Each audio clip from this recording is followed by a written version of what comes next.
right, y'all, I'm back. I don't know where my video cut off on page 245 yesterday, but this is what I've gotten so far on question number 2. And I ended up starting working on number 3 too. Sorry, I was just blabbing, running off at the mouth. Anyway, so Coach Tipton marks the soccer field each week with striping paint using a roller wheel such as the one shown. Okay, so for down here, I think we had started, or we had almost figured this whole entire thing out. I had my circumference was 47 1/7, and I divided by 6 here because that's 2 times about pi, and that's my 6.28. And then I found that 47 divided by 6 is about 48 divided by 6, which my answer should be close to 8. And then there's an answer over here that is close to 8. Then number 3 on page 245. We had gone over that this is a circle and it's 50 cents per inch. The diameter of my circle is 3.5 inches and I need to find the circumference. So it's 3.5 times pi, which is about 3.5 times 3. So I'll say 3.5 times about 3. 3 times 5 is 15. 3 times 3 is 9 plus 1. So this is about 10.5. Then I need to multiply that by 50 cents. And then I'll find my answer. For number 4, it says, Mr. Dean paints the top of a round picnic table. The diameter of the table is 6 feet. The paint he uses comes in a can that covers 18 square feet of surface. How many cans of paint does Mr. Dean need to purchase to paint one coat on the top of the table? So 18 square feet is 1 can. All right, so my diameter is 6. My radius is half of 6, so 6 divided by 2. That would be 3. Then my radius squared would be 3 times 3, which is 9. So it's talking about square footage. So I need to find the area, which is pi times radius squared. And this would be 9 times pi. And then once I calculate this, I need to find out how many 18s are in this answer. So once I calculate this, I'll put a box right here, boom, box. I'm going to get an answer here, and you can round this to 3, so this will be about 9 times 3. How many 18s will fit in there? Now, if this were 9 times 2, that would be exactly 18. I'm sorry, if this answer was 18, then I need 1 can. If this answer is anything more than 18, then I need another can, up to 36, because 18 plus 18 is 36. So anything past 36, I would need 3 cans. Anything past the next number, what would that be? 4. Anything past 54, I would need 4 cans. So this is 1 can, 2 cans, 3 cans. Now remember, if I only get 1 can, that's only going to cover 18 square feet. If this number is less than 18, then my answer is 1. If this number is between 18 and 36, then I would need 2 cans. If this number is between 36 and 54, then I would need 3 cans. And then the next one would be 72. So if this number is between, this number right here, is between 54 and 72, then I would need 4 cans. So one of these is going to be close to this answer here, but I need to make sure that I cover my whole table when I paint it. All right, let's go on to unit 22. We should have covered all of this in unit 22. If not, this is my diameter because it stretches and it cuts my circle in half. This midpoint right here is called my center. And this line here is half of my diameter, which is my radius. Okay, complete the formulas. This number divided by this number gives me pi. This is circumference.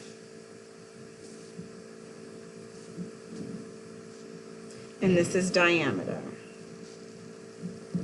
Okay, circumference divided by diameter. Let me write that in manuscript because my cursor is a little sloppy. Circumference divided by diameter equals pi. Blank times pi is the area of a circle. Area is pi times radius squared. We've talked about this, which is pi times radius times radius. So this is radius times radius. All right. 2 times blank times pi is the circumference of a circle.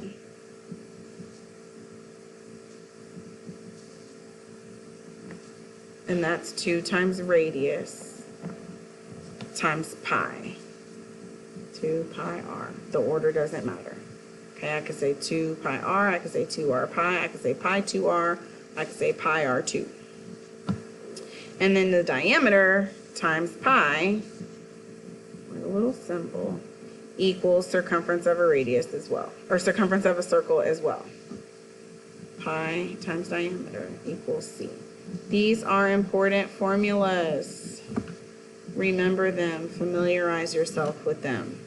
Do not forget that a radius is half of a diameter, and a diameter is 2 times my radius. And something else that I've been making note of is if they give us circumference and they say that it is 10 pi, then my circumference started off as pi times diameter. I'm keeping pi, and then my diameter is going to be 10, for example. It's not always going to be 10. So diameter is 10, and then my radius will be half of 10, which is 5. Let me do another example. Let's say my circumference is pi times diameter, and they give it to me and they say, my circumference is 36 pi. My diameter is 36, and my radius is 18. Okay, I'm just taking the diameter directly from the answer, and then I'm cutting it in half to get the radius. All right. For unit 22, they say that this is the area of a circle can be calculated or modeled by dividing the circle into sectors. So this is different pieces of my circle here. Okay, I'm back, sorry. So it says the area of a circle can be modeled by dividing the circle into sectors. So they've split this circle into several different pieces, and then they've cut this right in half, and this is half of the circumference because this is a half circle right here. So this is supposed to be a parallelogram. Here's what it looks like without the little curves. Okay, the height is the radius, and the base is half the circumference, which is pi r. Okay. The sectors can be rearranged into the shape of a parallelogram, so they alternate them. And then it says the radius of the circle is the same as the height of the parallelogram, and half of the circumference of the circle is the same as the base of the parallelogram.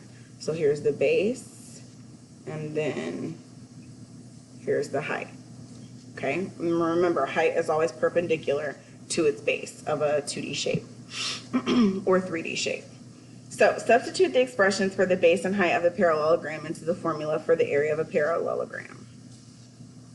A equals base times height, which is formula for the area of a parallelogram. If the base equals pi times r and the height equals r, then we're going to say pi times r times r. They simplify it to pi times radius squared, which is the area of a circle. Okay.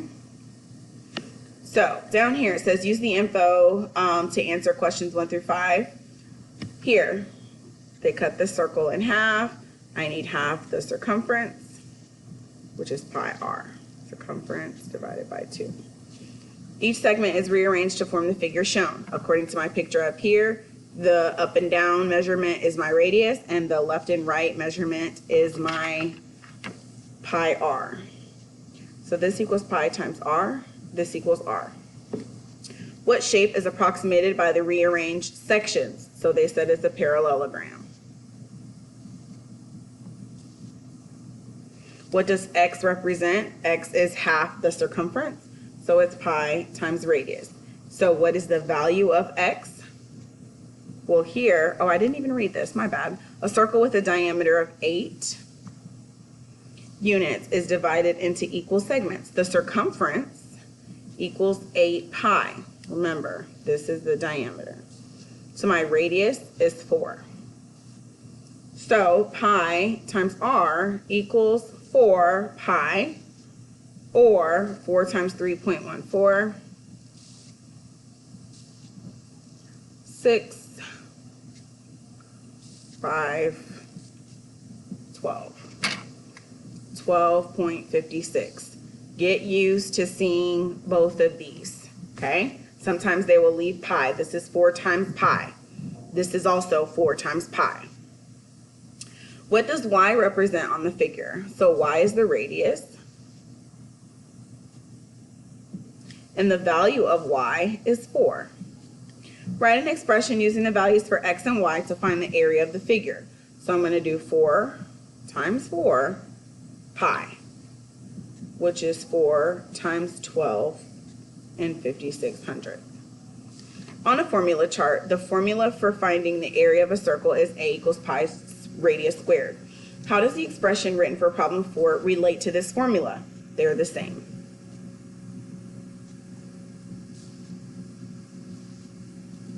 Okay, pi times radius squared is the same as radius times pi radius. Okay, I've got radius, radius, and pi. I've got radius, radius times pi. All right, let's get into the questions. Each circle is shown with a piece of yarn that could wrap around the outside of the circle with no overlap. This is the circumference. So this circumference here is about 11. This circumference here is about 4 3/4. And this circumference here is about 9 1/2. C equals. Now, with this picture, we can also determine the diameters of the circle. So let's, boom, cut it in half, cut it in half, cut it in half. So I would line this up and see that this ends right here at about 3.5. This ends at about 1.5. And this ends at about 3. Now I need to find a relationship between these two. How do I get from diameter to circumference? That will be my answer. How?